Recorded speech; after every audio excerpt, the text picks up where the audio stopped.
As we remember those who made the ultimate sacrifice for our nation, 95-year-old World War II veteran Ernie Pain tells us what Remembrance Day means to him.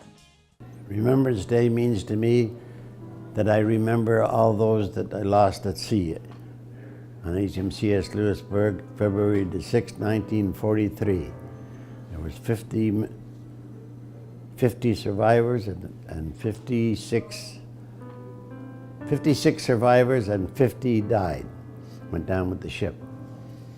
I was fortunate and I'm still here.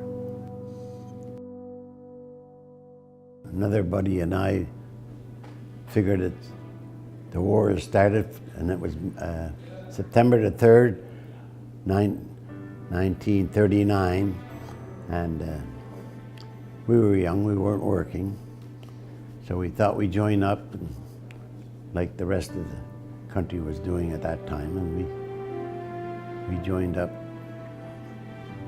and the Navy was my choice. Yeah. When I was younger and going to school, I always used to like to go down to the harbor in Montreal and watch all the ships and all that. And before I joined the Navy, I went in the Merchant Navy on MV Regina, laid an oil tanker down to Cartagena. Of course, I was young, I was only called a mess boy, but still, I did my trip on that, and that was quite exciting to do that. So that made me aim for the Navy. Well, I see a lot of men in here, and they tell me their stories of how they served and were wounded. And my other choice would have been the Black Watch, and you know, had I joined the Black Watch got wiped out, and that was in Montreal, and they got wiped out, and maybe it's a good job I picked the Navy, I guess. And at least I survived, I didn't get wiped out.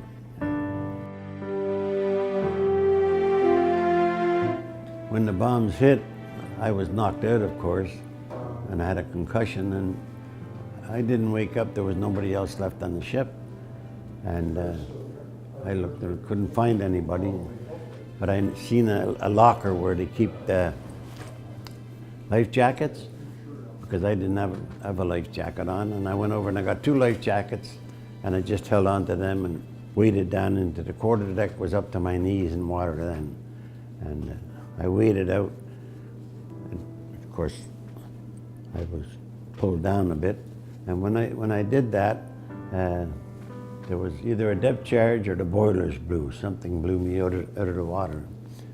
Lucky for me, I guess. And then I yelled help, and a fellow by the name of Gauvin from Quaticook, Quebec, yelled over here, and he kept yelling so that I'd find the direction, because it was pitch dark. When it first happened, it started in daylight, just at about 5 o'clock. And we were all thinking we were getting action stations for submarines, and here they were, the air dive bombers, which we weren't used to. No. We weren't a big ship to be handling dive bombers. We weren't armed enough with anti-aircraft guns.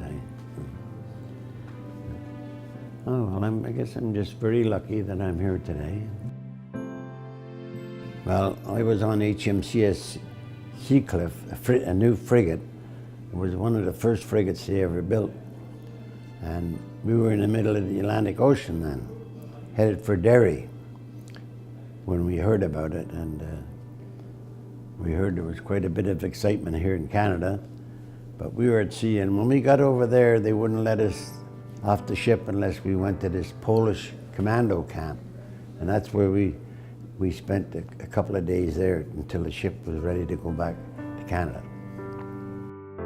Well, the first one's this 3945 Star, the Volunteer Medal, but the most important one that you have is the one where you served, and that's the African Star.